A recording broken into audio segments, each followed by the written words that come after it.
Hello guys, and welcome to the second episode of Natalie's Reptile Room, where this is your host, Natalie, and I am your co-host, Kevin.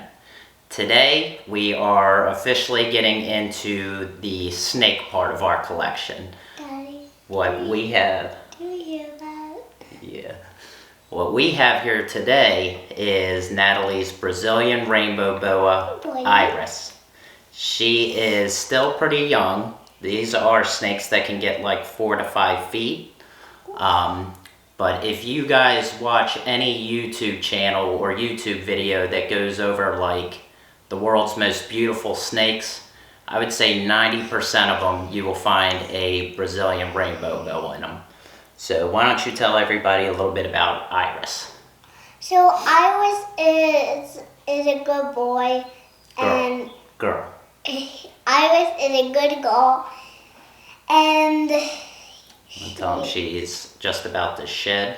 And she's just about to shed, and on the bottom she has white on the bottom of her, and if she sheds, you can probably see her rainbow. I was gonna say, what makes these guys so beautiful? Because they have the dots and they look beautiful. She is beautiful. With her paddling. He was A little snake yawn. Okay, now It's kind of a terrifying yawn when she opens it. She's got hundreds of teeth in there, right? But as I was saying, she does have big teeth, and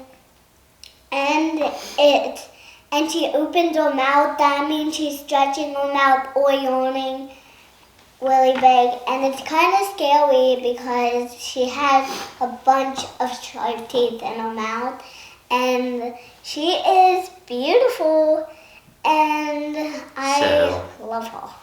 So like Natalie was saying, the reason you see these snakes in so many of the like world's most beautiful snakes is because they have this rainbow iridescence to them that when they're in the light, you probably can't see it too much with this camera and with her about to shed. And she's pretty dark for a rainbow boa. But she has this like rainbow iridescence to her that when she's out in the light or out in the sun, which it's finally starting to warm up here where we are, we tried to get some pictures of her outside so you guys could really see it. But it's this very shiny rainbow iridescence that they have. And I mean, it is really pretty when you see it, isn't it? Yeah. She looks beautiful when you like see the whole thing. Yeah, can I hold her? So here's a quick little fact about these guys. For any of you that have ever wanted a pet anaconda, do you know what an anaconda is? No. You don't know what an anaconda is? No. Anacondas are the most massive snakes in the world, the largest. So if you've ever wanted to own an anaconda, but you're kind of like the rest of us, that having the world's most massive snake is a little too much, I give you guys here the Rainbow Boa. Now, without getting like too much into the species of Epicrates and all of that, just know that this is a very close cousin to the anaconda, and probably only about a third of the size. So a lot more reasonable anaconda. And I mean, you can tell just by how strong she is. She is very strong, isn't she? Yes. You can feel her when she like wraps around your hand. Yes. But she is awesome. But not only do they have like the strength of an anaconda, if you were to look at their patterns side by side, they actually have a pattern that looks a lot like an anaconda's. Now, when you think of an anaconda, you think of a snake that's like constantly in the water, the rivers, everything like that. Every time we go to get her out, 90% of the time, the place that we find her is totally submerged in her water bowl. But yeah, they are awesome. But could you imagine having a snake, the world's like biggest snake in our house? Yeah. You would want it? No. No. So He would probably climb climb up our TV. Yeah, so we're not going to be adding an anaconda to our collection. Yeah. This is the closest we'll get. Because what if he like wraps around our whole TV and we can't see videos? Yeah, he could break our TV. We don't want that. So, as cool of a fact as being closely related to the anaconda is, let's get back on subject. So, Brazilian rainbow boas do have a reputation of being kind of nippy when they're young, newborn. The way I see it is when you're this tiny little animal being born into the world and it's a scary place and everything is trying to eat you, I would be a bit nippy too if it were me. Could you imagine just being like a tiny little, almost like a twig, and birds trying to come down and eat you? Yeah. I'll probably run. Run? Well, I'll probably bite the bird. Yeah, if you had teeth like she did, I would bite the bird. So you gotta really take that in consideration when people tell you that they're nippy. You really have to understand of where the nippiness comes from. Now, as many people that will tell you that they have a reputation of being kind of nippy, just as many people will tell you that they start to grow out of that phase as they get older. And Iris is certainly no different. Now, when we first got Iris, she did take a shot at me. And as you can imagine, being a very powerful snake, I mean, they can certainly hurt. It's not going to kill you, but it'll definitely hurt. And I would say even as a juvenile, you definitely don't want to get bit by these guys. But out of the time that we have had Iris, as you can see, she has certainly become very handleable, very docile, and she is actually one of the now well-behaved snakes that I've ever had. And Natalie just absolutely loves her, don't you? Yes. And I love... Oh, you can't say your other ones. Can't ruin the surprise. I just really love all our animals too. Yeah. Well, I love... And we got more reptiles to show too, right? Very long. So one other really cool thing about these guys, boas and pythons, is all these like little holes on their lip. What these are, it's called the pit organ. Most pythons and most boas will have these on their lip. But if you've ever heard of or seen a pit viper, you see the two pits like right in the front of their face. And what this essentially is a thermal heat camera, so that these guys, pit vipers, pythons that do have the pit organ, can essentially see in heat. Now they can still see through light, but they also have... Sure. They also have that heat organ, which helps them out with prey, being able to find prey. It helps them out with predators, and it helps them to thermoregulate their body. If she's too cold, she can find a warmer place there. I mean, thermal heat camera, heat-seeking vision. I mean, that sounds like a superpower, doesn't it? Yeah. That sounds like something Superman would be able to do, right? Yeah. He's awesome. She is awesome. And you can feel just how strong she is. I mean, as she's like wrapped around my fingers right now, you can feel how tight and how strong she is. So, Brazilian rainbow boas are definitely not a starter snake.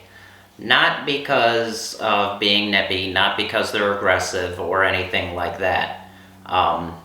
The main thing about them is they are very difficult to keep alive in captivity. They have a lot more things that need to be watched, a lot more things that you will have to do on a daily basis and really commit to those things every single day. But there's a lot of things that you can do wrong that can be incredibly detrimental to these guys. So the main thing with these guys, and the main mistake you can make, is not getting the humidity right. Not getting the humidity right for these guys as juveniles, and as they get older, it can lead to them not eating, respiratory infections, scale rot, things like that. And why you need to be a more experienced person with these snakes is you need to be able to know and see the signs and symptoms of those things. As babies, these guys need a humidity levels of like 95 to 100%, which is, as you can imagine, a lot of humidity. As adults, they can really it can start to taper down to, I would say, the lowest of still being around that 70 to 90% humidity, even as adults. And there's really a number of ways that you guys can achieve that and still be able to keep these guys happy and healthy in captivity that we'll go over in her enclosure. Now, we currently have Iris here in a glass terrarium. And if you guys watched our last video, you know that I do not recommend the glass tanks with a screen lid when you need something that holds in humidity. We currently have Iris in a glass tank ourselves. However, we're just a few days away of getting in her PVC enclosure, which we'll probably do a video on how to set that up, and we'll definitely keep you guys up to date on how she's adapting to it.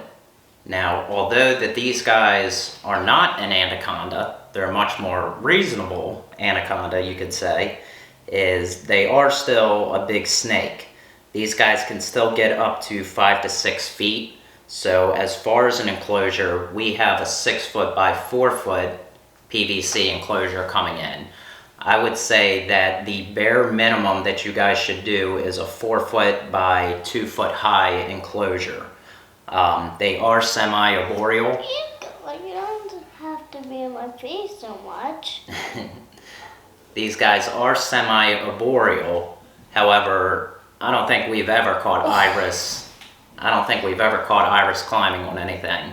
She's usually on the ground and in her water bowl is where we majority of the time find her. So you definitely need and it will have to get bigger as they grow, a water bowl, something that they can submerge their entire body in. And Go down there. A wider water bowl will certainly help you. There she goes, big yawn. And a big water bowl will certainly help you, not just bigger, but wider. Under the heat lamp will definitely help you with why I like humidity. her so much? What's the best part you love on her? These yellow parts. Like the pattern? Yeah, like the yellow. That is a really cool pattern, isn't it? Yeah. And I forget the gentleman's name, but there is a YouTuber that he goes all over the world to where these snakes and reptiles are from, to kind of investigate the environment that they're living in. And he did do an episode where he did that for the Brazilian Rainbow Boa. It was a very damp and moist environment. The ground was damp and moist, obviously coming from Brazil, rainforest, high humidity places like that. So you have to make sure to constantly keep that humidity up to keep the substrate and everything like that damp. Now the substrate I would recommend is some type of like jungle forest mix or even the coconut fiber. Sand, newspaper bottom is not going to work. And as far as the substrate, you guys are going to want to dampen that on a daily basis to keep the humidity up. Do you want to pedal? Sure. Now, I've heard some people say that spraying down the enclosure isn't a good idea because it causes spikes in humidity that the snake itself can feel. However, I feel that being in the rainforest where it will downright pour 1 second and then the next it's totally sunny and nice out, I feel like that is kind of natural spikes in humidity. So I don't think there's anything wrong with spraying down the enclosure to make sure the humidity's up, to make sure that the substrate and everything is damp. But she is very long. She can She can wrap around her hands just like this, how she is, and she can wrap around her hands very tight. And I love the white pattern. And that her belly is like different than the rest of her. Yeah, and it's not the same because her bottom is white. Right, kind of like the tops of these circles around her, right? Yeah. And she is a very good girl. She is not bitey at all. No, she has been very good, hasn't she? Yeah. I love how her eyes are very cool and her mouth is like really wide. Yeah. And she Lots is of teeth awesome. in it too, right? Yeah, very sharp teeth. Very sharp teeth. And she is my favorite. So, on the topic of heat, a lot of people hear high humidity, so they think high heat, that it's got to be really hot for them. However, this isn't the case with rainbow boas. They actually like cooler temperatures, which makes getting the humidity just right even a little more difficult, because it's easy to get humidity when you're constantly evaporating the water. However, these guys prefer, got her? Yeah. These guys prefer cooler temperatures of like low 80s during the day and low 70s at night. But with all that stuff, I mean, she sounds like a lot of work, right? Yeah. Make sure you got the humidity and everything like that, right? It does sound just like she has A lot of work you got to do for them. yeah. But she is totally worth it, right? Yeah, she is totally worth it. And she had a bunch of pretty patterns. Beautiful patterns, right? Yeah, beautiful patterns. So hopefully you guys can pick up a little bit of it, at least with the camera, the iridescence on her. Cool. What has worked best for us when it comes to the humidity is we do constantly spray down her enclosure. The large water bowl under the heat lamp, again, keeping the temperatures to the low 80s, you'll need a low wattage bulb. Big yawn. Big yawn. You'll need a low wattage bulb for that. But keeping a very wide and large water bowl under that. And then for additional temperature, especially for after she eats, we have a heat pad in there for her as well. That right there, everything about the enclosure is the most difficult thing about keeping these guys as a pet. If you guys can get that right, if you can get the humidity right, I mean, they are a totally awesome snake that is indefinitely worth the work. And finally, let's talk about diet. We do have her on frozen rodents. These guys have a very slow metabolism. So unlike a lot of other snakes that grow very quickly because the world is a scary place to them and they need to get big quick, these guys are certainly a lot slower growing of snakes. She's certainly not like you, right? You're growing taller every single day, aren't you? Yeah. She'll get there. Now with the slow metabolism, that means they don't eat as much as necessarily a lot of other snakes. What we do is we feed Iris, since she's still a juvenile, we feed her about once a week. And as they get older, that can eventually transition to as long as every 10 days. Alright guys, so that's it for this week's episode and our Brazilian Rainbow Boa Iris. We will see you next week. If you guys found this informative, make sure to like and make sure to subscribe because next week we're getting back into more lizards. More lizards. And we're also going to start like a little mini series that we think you guys will really like. So we'll see you next week. Bye. Bye.